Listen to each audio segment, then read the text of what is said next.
Hey guys, well, welcome back to our channel. Today's video is going to be more of a chill, serious, sit down kind of video. And today's video, I am in Michael's room and I'm going to be talking all things regarding Michael's father, the good, the bad, the ugly, everything that I have never talked about on this channel. I've decided to go ahead and talk about it because I want to in some way inspire even just one person out there going through the same thing, and to let them know that they are not alone, that there are other people out there who do relate to them and do understand their struggle. Before I get into this video, I advise you to all please go check out my How I Found Out I Was 6 Months Pregnant and Didn't Know storytime video, which is on my other channel that I no longer use anymore, but I will link that down below. It will give you more of an understanding as to the things I am talking about in today's video. And without further ado, let's just jump right into this. If you watched my story time on how I found out I was 6 months pregnant, you would have heard me talk about how I didn't get pregnant through sexual intercourse, but more through the touch of semen. This is something that is so uncommon, but it does happen. It's just very rare. Because this is so rare, a lot of people don't even know about it. My son's father did not believe that he was his father because we did not have sexual intercourse. When I found out I was 6 months pregnant, I told him immediately as soon as I found out, and I was able to convince him to come with me to one of my ultrasounds, and that's where he met my mom and my brother, who accompanied us to the ultrasound. This is when things, I guess, became really real for him, because he actually saw, hey, there is a baby inside my stomach, baby is coming. After that day, him coming with me and my family to the ultrasound, I have not seen him physically in person since that date. He wanted a paternity test, which I completely understood because of the circumstances of how we got pregnant. Obviously, we had to wait till Michael was born to get a paternity test, because you can't get a paternity test before a child is born. Our communication got less and less, and then the day my water broke, I messaged him and let him know that I was going to the hospital, I would keep him posted, and surprisingly, he messaged me back right away. Let me tell you guys, my only way of communicating with him was either through Snapchat or Facebook Messenger, because he did not have service on his phone for calls or texting, which made things 100 times worse trying to communicate with him, because he was rarely ever in Wi-Fi to even use Snapchat or Facebook Messenger. As soon as I found out that I was heading to the hospital, I was keeping him updated through Snapchat.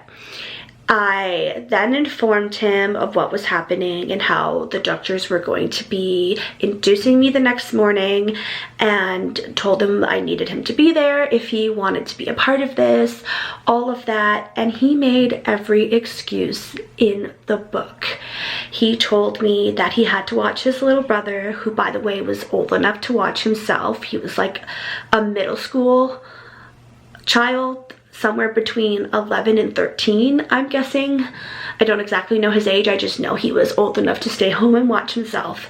He told me he had no ride to the hospital, which then I told him that I could get him a ride and have someone pick him up, and he declined. I also told him that he could take the bus to the hospital, gave him the route from his home, and he told me that he could not do that because he had no money. That's when I said to him, well, if you tell the driver your child's being born at the hospital and you have no money, I'm sure they'd let you on the bus. But of course, he refused to do that. Once Michael was born, I sent him a few pictures. My mom sent him pictures and videos as well, and we never got much response from him. Over this past year, I have frequently gone on and sent him pictures and videos of Michael through Facebook Messenger, because the man blocked me on Snapchat, which was my main source of communication with him. Because communicating with him was so difficult, I ended up reaching out to his mother through Facebook, who he did not want me to have any contact with. I reached out to her and it took a few months for her to get back to me. I ended up finding out that she was pregnant and had her third child, which was a baby girl, and she was born 3 months after Michael. She had no intention or want to meet Michael or be a part of his life. She declined my wanting to get a paternity test through her, since it was so difficult to get a hold of her son and work things out with him. His father had also asked me not to go to the courts, and this was something I decided on my own not to do, not just because he asked me to, but there were many reasons. The first reason being is I found out that if I do go to court and the courts ask for a paternity test to be done, they will pay for it, but once it comes back that he is 100% his father, he is given 50% parent rights immediately off the bat. I don't know where he lives. I don't know who he lives with. I don't know anything. Communicating with him is so hard that I didn't feel that it was in Michael's best interest and his safety to just be thrown into his father's arms. I didn't feel that he deserved those parental rights until he could be in a place where we can communicate properly. Rewinding back to the end of June, I got a message from him, as I believe his mother kind of got through to him and told him that he needed to man up and start working towards a paternity test with Michael, since he told me he wanted to start working on getting that done. And that's when I told him I was going to be going away on a holiday with Michael to visit family for over a month, and that as soon as I get back, we can communicate and discuss setting this up. Mind you, paternity tests are very expensive, and my mom and I went and asked every medical professional out there, at the hospitals, at my OBGYN appointments, and no one had any information on how to get a paternity test paid for when you're a low-income family. Why we have not gotten the paternity test is because it is so expensive, and I don't want to have to be the one to pay it out and him not show up, which is 90% going to end up being the case. Michael's father did offer to pay for it, and I had very false hope over that actually happening. August came around and I heard from him, and I was shocked. He was then telling me that he was going to look up a place, he's going to pay for it, he was going to keep me posted, all of that. And of course, I haven't heard from him since. My mom sent him a message around Christmas with some photos, so that he could once again see Michael, see how he's doing. The status right now of our relationship is unexistent. I have no relationship with Michael's father. Michael has no relationship with his father, and it seems like that is how it's going to be for the time being. I feel that this situation we're in right now with his father is the best situation we can be in right now. I feel that Michael deserves the best.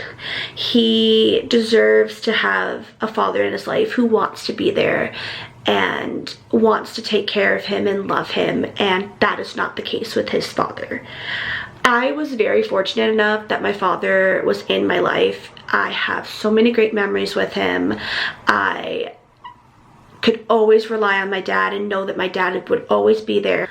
I don't know what the future holds, and I'm okay with leaving that door open for Michael, for when Michael's old enough. If he has questions about his dad, I have no problem in answering them. If he wants to reach out to his dad, that would be fine, and I feel that he is emotionally ready for that, because I don't want Michael to be set up to get his heart broken by his father. I am so grateful that I have my mom in my son's life, my grandmother, as well as my brother. I couldn't ask for anything better for my son than to have my brother be his male role model. Well, there you guys have it. That's the tea on everything regarding Michael's father. I hope you guys enjoyed this video. Thank you guys so much for watching, and make sure to give it a big thumbs up and click the subscribe button down below and turn on our bell notifications as we post every single week. And comment down below if you are a single mom or dad and are in a similar situation. I would love to hear your stories down below and support each and every one of you who are going through something similar. But once again, we love you guys, and we will see you guys very soon. Bye.